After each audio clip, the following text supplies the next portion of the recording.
Hey everybody, it's Luke over at Galaxy Tech Review, and today I've got a product from StreamX. This is the X1 Pro IPTV Android-based streaming box. Now the X1 Pro has a bunch of different features that you can see right on the box here. 4 gigs of RAM, 64 gigs of ROM, a gigabit Ethernet port if you want to go wired, and also Wi-Fi 6 if you want to go wireless.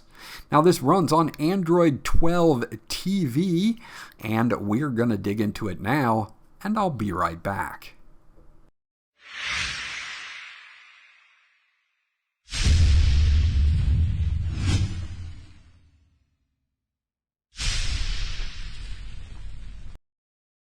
Okay, so this is everything that you get once you get the X1 Pro out of the box. You do get a user guide for the X1 Pro, so we're going to thumb through this real quickly, but I do want to leave this up at this point in the video. These are the full specifications of the box.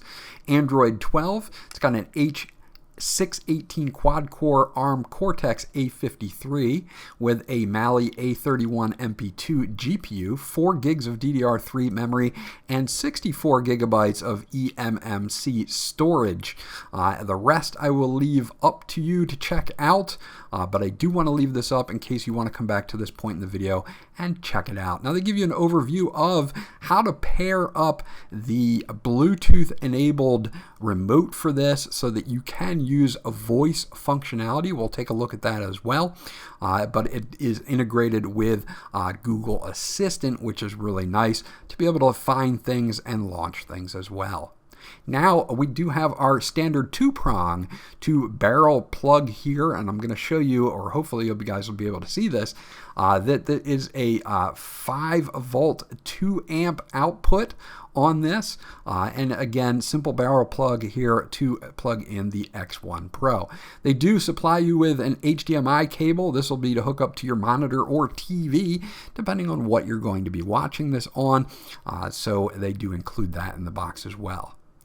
Now with the remote, again, this is a nice remote. You do have Bluetooth enabled, so you don't need line of sight, which is great. It is voice enabled with a built-in Google Assistant.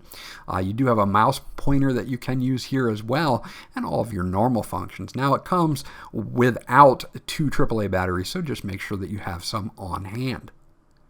Taking a look at the box itself, this is a nice low-profile streaming box. The X1 Pro logo on the front here. You do have some venting and some nice feet to keep it in place on your desk or table, whatever you're going to have this on. You're going to be set. On the side, we've got a micro SD card slot for expanding that 64 gigabytes of storage. You also have 2 USB ports, a USB 2 and a USB 3.0 port. On the antenna side, or the back side, you do have dual antennas. This does include Wi-Fi 6, so 5 gigahertz, 6 gigahertz, and 2.4. You have your DC in, an IR port, an AV out port, your full HDMI port, a 1 gigabit LAN port, and an SPDIF for optical out if you want to do that as well. So overall, just a nice little streamlined box here. Let's get into what it can do, and I'll be right back. Okay, so this is the main screen. You're going to see here I've got a mouse plugged into the USB just to make navigation a little bit easier. You've got your Wi-Fi, Bluetooth, and you even have your weather up here next to the date and the time and the day. So you've got all that here on the main interface. If we go into settings here, you're going to have a pretty much default Android settings. This will be for your network, whether you're going to do wireless or wired. You do have your device preferences. You can check about the device, the inputs, your display and sound, where you can set your HDMI settings. You can restart everything and factory reset it as well. Now if we take a look at the 3 tabs here, live TV, VOD, and playback, you're going to have to do a little work to get these installed, and I do want to show you how to do this, so we'll get to that in just a second. On the left hand side, we do have a file explorer. We also have a file cleaner. if you do want to use that. It's a basic file cleaner here. We do have below that a full built-in Google Chrome, so you do have a browser here as well. So if you do want to browse the internet on this, you can. If you maybe hook up a Bluetooth keyboard or something like that, it might make it very easy to do if you need to look up something in a pinch. I'm just using fast.com to see if I can get what speeds we're at. We're currently at 88 megabits per second. You do have uninstall apps here, and this one is important. This is for your voice remote. What it's going to tell you to do is come in and hold down OK and the back button for 8 seconds, and then press the OK button, and it will change to connected like mine is. This is a great thing to have as a Bluetooth remote goes, because you don't have to have line of sight to the box to be able to get around in it. Now you can also set up all of your function buttons 1 through 9 and 0, and you can add in apps that will auto launch right from your remote control. So the first thing you're going to want to do, again, is you're going to want to go to Apps or App Store first. Now they have 2 of them, the Play Store, so you have full access to the Google Play Store, and then they have their own App Store, and this is where we're going to get our 3 apps real quickly. So we're just going to go and download the App Store itself, and then we'll show you the apps. Okay, so once you have their apps here, you can see there's one there, Playback, Echo TV, and Echo VOD.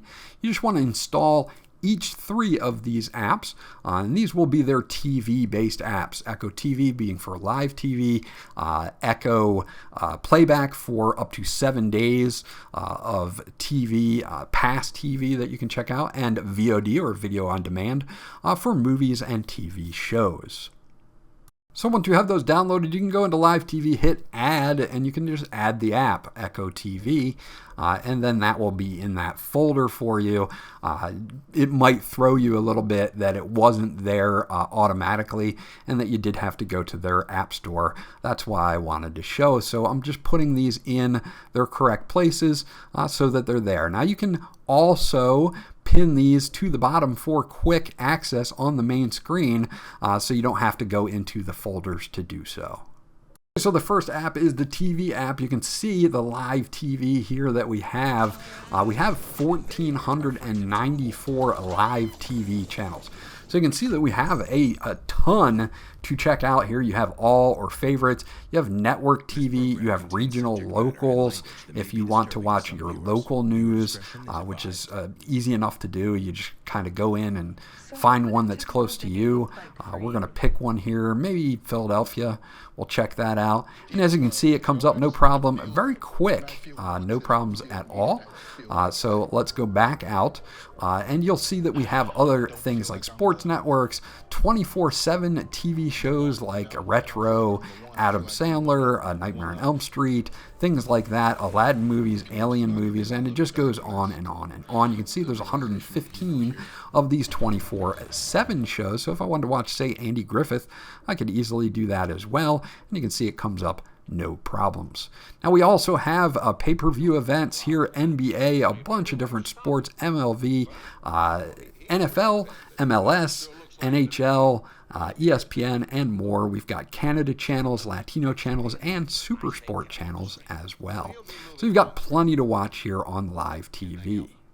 Taking a look at the next app, this is going to be our video on demand app, the Echo VOD. You can see you can search, favorite a movie or a TV show, your history, and your settings, which you probably won't have to touch, but you've got the newest here, and then you've got movies, and then if we go down to the left-hand side, we can search through these movies if we would like to, and you've got all these genres as well, up to 26 pages worth, and thousands of movies within each page. Adventure, action, crime, documentary, family, fantasy, and it just keeps going. Film noir, horror, music, musical, sci-fi, sports, thrillers, war, news, and westerns.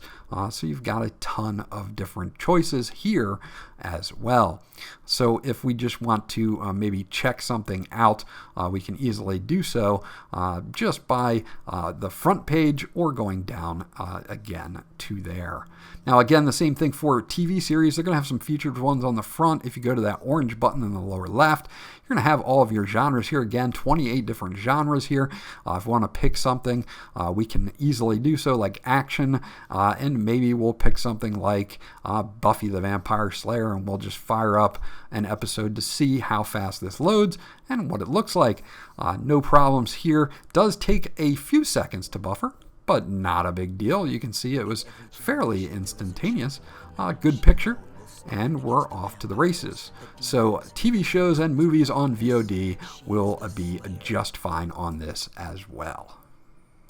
Now the last one is Echo Playback, and you can see that we've got a ton of different channels here, and we can go, say I want to do this ABC channel and I want to go back to August 21st, which is 6 days ago, and watch Jeopardy from 6 days ago. I can do that, and it will play here, and it covers up to 7 days of playback. So you can go up to a week prior and check it out. So you can see that we've got a nice clean interface here. Again, just a little bit of work to get their specific Echo TV video on demand and playback apps. Again, if you don't want to go into the folders, you can add them at the pluses at the bottom for quick and easy access. Plus, you have access to everything that's on their store, plus everything that's on the Google Play Store. Overall, the box is responsive and snappy, and the streams don't take that long to load up, and they're of good quality. So I have no problems here at all with the X1 Pro. So there you go, that's my review of the X1 Pro from StreamX. Now this is a really nice box, very small footprint, has enough RAM and ROM to feel snappy. I didn't have any lagging or anything like that when switching between streams to watch TV shows or movies. Works out really, really well, even connected to Wi-Fi 6 here at my home and not wired Ethernet. Running on Android 12, it makes it feel nice and familiar, and you also have access to the Google Play Store. Now the last thing that I didn't show in the video was the remote that has a voice connection to a Google Assistant, and this really makes things easy for looking up different types of shows or launching applications. Overall, I'm impressed with the X1 Pro, and I'm going to give it a thumbs up. This was Luke from Galaxy Tech Review. I hope you enjoyed my review, and I'll check you guys out on the next one.